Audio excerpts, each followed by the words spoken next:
everyone and welcome to my first reading vlog. I never thought I would be vlogging on my channel, but I've watched other people do their reading vlogs and I thought, well, they seem exciting to make. As I'm currently in between books and tomorrow is Blackathon Juneteenth edition. I have all the info on that below. I thought, well, let's start a reading vlog. I am very excited. I just finished All Boys Are in Blue by George M. Johnson this morning.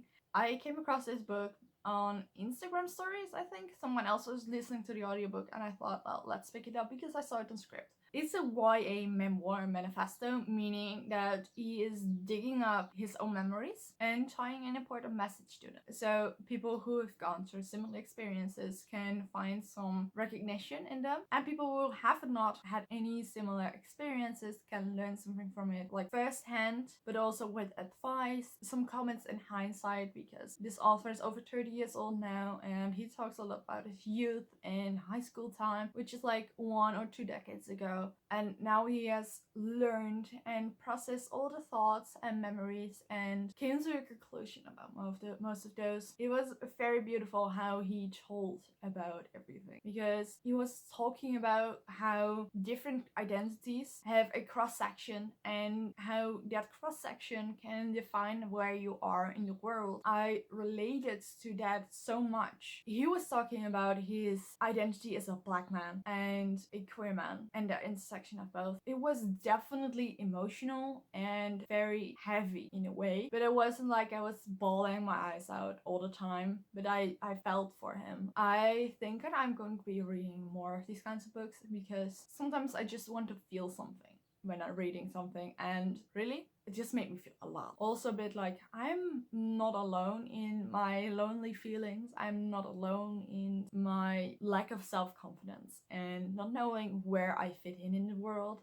I know that I'm not alone, but like hearing those memories from him, from his own mouth, because he narrated the book himself, it did something for me. I gave it 5 stars, by the way. I am reading Harbinger by Olga Gibbs, which is the 3rd book in the Celestial Creatures series. I got it from her for reviewing purposes and I love this series so much because one, it's an indie series that is just so well done and it's unique. And second, there is so much character-driven on-page stuff happening. The characters are actually feeling, they're standing still in situations and express how they feel. Sometimes I read YA fantasy and I think, don't you ever just stand still to feel something? At some point it's gonna take its toll, right? I kind of miss that in a lot of YA and I see that so much in the Celestial Creatures series and I'm very happy it exists. So that's it for now. I'm just gonna go and work on my paper for school the rest of the day and probably get some reading done, and when I do I will check back in, and otherwise it will be tomorrow. See you later. Today is the start of Blackathon and I will be starting with reading You Should See Me in a Crown, and I'm about to start the audiobook and I'm very excited because I heard so many good things about it. Like I listened to the first, I think, 2 minutes last week, but I decided to read Felix Ever After instead. But right now I think it's a good time to start You Should See Me in a Crown, and I still can take the title seriously because a song by my favorite artist, Billie Eilish, is also You Should See Me in a Crown, and the whole theme is different. But yeah, I will be starting the audiobook. Check you back in later. My cats wanted to say hi. Hi, Sam. Oh, that's one lazy cat. Yes, that's a nice place. Sorry for the noise. The opposite neighbors are like building something on top of their garage, and it's been noisy all day. This is like relatively quiet. Hi, Jill. So today is Saturday and I am about 20% into You Should See Me in a Crown and I'm loving it so far. I don't know, I have never been a fan of contemporary, but the books that are coming out recently are incredible. I cannot describe how much I'm loving them of them. I'm more of a sci-fi fantasy kind of gal and I'm impressed. I think like Scribd has been a really good choice for me because I'm reading books that I would otherwise have not bought, but I'm still enjoying them and get to read more books. Like, oh my god.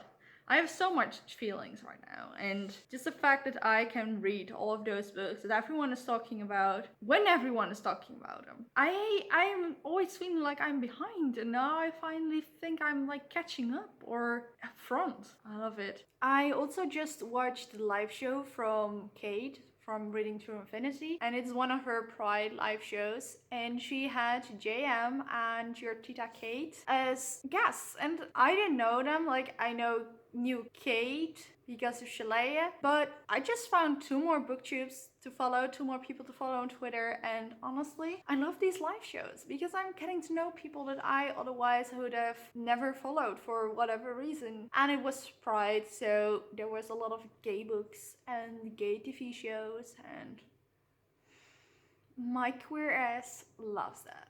My queer ass absolutely loves that. So it has been like 30 seconds since the last clip, and I just continued You Should See Me in the Crown, and they were making Avatar The Last Airbender references and just calling it the best animated series ever. This book is getting better with the second. I am a huge Avatar The Last Airbender fan, and I stan when they stan. Hey guys, it's Monday currently. I didn't check in yesterday because I was busy with my paper for school. I was complete hyper focus and I got it done. It's done now. My teacher is currently grading it and I hope to hear back from that soon. Oh my god. I am so happy because that was the last thing I had to do before graduating, and I just filmed my May wrap up and the video was like 7 minutes long, and probably after editing it's about 5.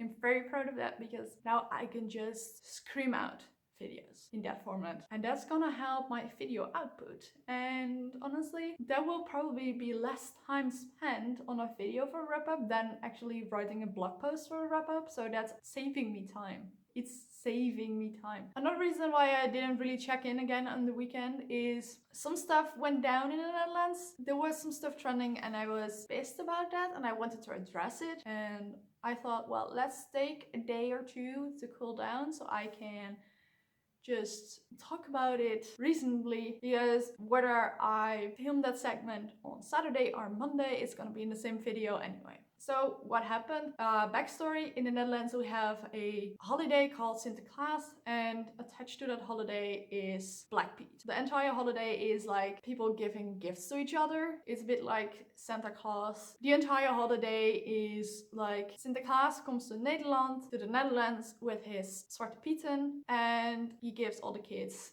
presents. The problem lies in with his Pieten because those are actually blackface for starters, and they're depictions of enslaved Moors. We're currently battling to like get rid of that. Maybe not get rid of like the Pete character in general, but like fix the blackface and just make it that they actually look like how they're still telling kids how the Pete is black today. They're not even telling them that the Pete is black because he's a black person. They're telling people that he is black because he went to a chimney and he is all covered in soot and ash and whatever. Honestly, that was what my parents told me. There were so many flaws in that because like me was already saying, well, if they're black because of soot, why are their lips red? Why are their clothes so clean and all that those of stuff? So yeah, there's definitely a problem with that. I need to get rid of them. And I saw on Twitter that one of the bekende Nederlanders, like a famous Dutch person, was trending, and I was like, oh god, this can't be. Apparently, on a talk show called Veronica Inside on the channel Veronica, there were some talks about the Black Lives Matter protests in the Netherlands, and like it was first about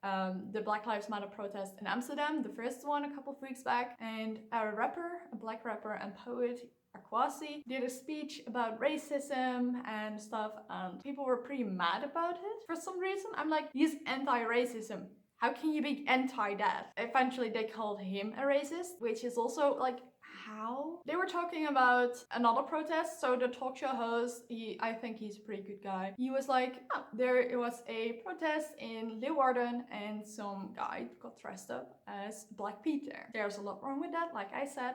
Just Black Pete in general, but also that he showed up dressed as Black Pete, like far outside of the season for starters, at a Black Lives Matter protest. That's poor taste. The talk show host addressed that. The first reaction of that famous Dutchie was, are we sure that's not Akwasi? But finally, with like the Black Lives Matter protests, we're holding people accountable. So a lot of big brands and chains have decided to pull their ads from that channel, basically defunding the program where they allow racists to be racist. But on the other hand, there are a lot of people that are making lists of all the brands and chains that are pulling their ads in order to boycott them. I really wish I was making this up on the spot, but like this is really happening in the Netherlands. And for everyone who claims that the Netherlands is very inclusive, yes, we partially are, but we're also very problematic on the other end of the spectrum. We were the first to legalize gay marriage, but there were still discriminating black people every year as a tradition. I made a whole thread about it and I will link it in the description for you to read so you can just see everything, how it was going on. Oh, I almost forgot. The official national team for soccer, Oranje, the captain,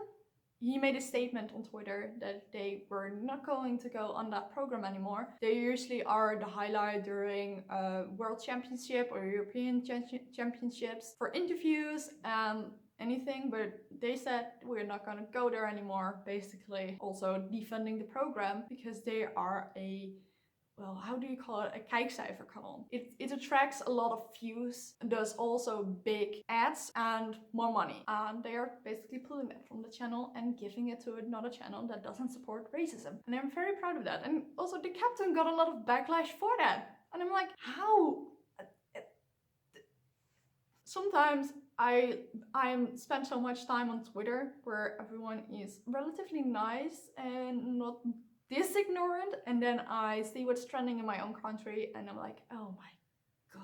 So yeah, I wanted to address that. Before I go, I want to address that we're for the Blackout bestseller list campaign thing that was happening. I bought a total of 2 books. I was on a book buying ban and I'm really saving up for some other purchases, but I decided I can buy all books all year. I can buy these 2 as well because it's important, and those are 2 books that I was gonna buy anyway at a later point. Let's buy them now. And I'm also gonna buy the poetry book from Akwasi just as a big finger towards all the racists and people against Black Lives Matter in the Netherlands. And I'm gonna read it and I'm gonna review it and shout about it over the roofs because I stand with Black Lives Matter and I stand with people who stand for that. And I'm standing against those insanely ignorant people. I know the Blackout bestseller list is over now. I'm still gonna buy the book because it's still important to buy those books, because it's important that we keep supporting Black creators from now on till the end of days and just do better. And I'm guilty of it for not being good enough. I need to do better and I'm going fiercely for that. Black Lives Matter now, tomorrow, next year, always. Hi, so it's currently Wednesday and my April wrap-up is rendering, almost able to be uploaded to YouTube, and I'm very excited. It was a pain in the ass to edit though, because I had over an hour of footage because I can't speak, so I kept repeating myself. But I didn't really repeat my last sentence, no, I kept repeating the whole segment, but never completed it once. So I had to scramble all bits and pieces to make one coherent thing. The video is also almost 15 minutes long, even though I only read 2 books. So that's the thing. Well, it did include my birthday haul, but still. I only need to write up the description and then it can go live. Doing some reading updating because this is supposed to be a reading vlog. I finished the audiobook of You Should See Me in the Crown by Leah Johnson, and oh my god, it's so cute. It has a happy ending. It has a female-female romance and it's so cute. Honestly, the whole thing is about how Lizzie wants to become prom queen to get a scholarship for a university, I think Bennington, because she wants to become a doctor for sickle cell research, and sickle cell is a sickness where I think the red bodies in your blood aren't round but sickle shaped, so they hold less oxygen, causing a lot of complications. It's very complicated. I know what it is, but I can't really explain it properly. But the life expectancy of people with this illness is not very high. And there are medications for it, but if you don't take it or it doesn't take, you get in a lot of pain. And if you overexert yourself, you get in a lot of pain. Looking back at this book was both cute and very stressful. But yeah, she wants to become a doctor to help people with sickle cell because her mom died of it and her little brother is still suffering from it. And she didn't get the scholarship she applied for, and with winning prom queen, she gets won automatically, or like a partial scholarship for whatever she's going. So that was her only chance. And she was like overthrowing all the heteronormative rules and like gender norms. And oh my god, because literally the school is so homophobic. Boys run for king, girls run for queen. And if you go to the prom, you have to go with a boy as a girl, or as a boy you have to go with a girl, or you go with your friends. No other way around. So you aren't even allowed to go in a same-sex relationship. And if you don't identify as either male or female, you can't even make prom court, which is ridiculous. And the book addressed it very, very well. I also had a conversation with Beth from Booksnest, linked below, about the title. Because the book is conveniently titled "You Should See Me in a Crown," referring to prom queen, like getting a crown. But there also is a song with the exact same title, and it's "You Should See Me in a Crown" by Billie Eilish. And as someone who is a very big fan of Billie Eilish, I get that song stuck in my head every time I try to say the title, and I follow myself every time trying to say the title because I want to sing it, and then I think, no, I want to say it, and then I just doesn't come out at all. But 4 stars, highly recommend. It's cute, it's queer, and it's very, very modern in what they discuss. You will love it. Trust me. As someone who, like, last year said, I don't like contemporary, I liked it now. I'm addicted to contemporary right now. My plans for reading tonight is to finally finish Harbinger by Olga Gibbs. I really tried to get through this book, but my reading slump is not allowing me to, and I only get through audiobooks at a certain pace and not like actual books. Honestly, I asked on Twitter, is there anyone not in a reading slump right now? Because I kept seeing people slumping, and people were looking at me like, yeah, me, and I'm like, how? Teach me your ways. I'm slumping so bad since the beginning of lockdown, and I wasn't already in a big reading mood this year. Like, most of my reads were audiobooks, not actual books. People give me tips, please. But I really hope to finish this tonight so I can start Heartstopper Volume 2, because I need more cuteness after You Should See Me in a Crown, and I know I will get through that very easily. I just checked, my video is almost done rendering, so I will just write up a description real quick. I already have the thumbnail done, and I will go upload it. And by the time this goes up, this is already up for a couple of days. So please, if you're watching this and you haven't watched my April wrap-up, please, it's chaos, but please love it, watch it, give it a like. I worked very hard on this. I already filmed my May wrap-up, as I mentioned in another clip, and that, like, the footage of that is only 7 minutes long, so I don't think I will have much problems with that. So I think I'm going to be ending this vlog right here, because tomorrow it will be exactly a week and I will start editing, so have this vlog up ASAP, I think. I'm very excited about this because this is gonna be a lot of fun to edit, better than this bullshit. And I will start tomorrow with a new vlog, I think, or I will start on Friday to give it a day's rest. Anyway, I hope you enjoyed this vlog, and if you have ideas or feedback or of how I can do this type of video better, let me know in the comments or send me a message on Twitter. I happily hear every type of feedback. So please, everyone, with this summery weather, I don't know what temperature it is for you in the world, but it's boiling here. Please remember to stay hydrated, drink enough water, people, because that's very important, and I will see you next time. Bye, guys.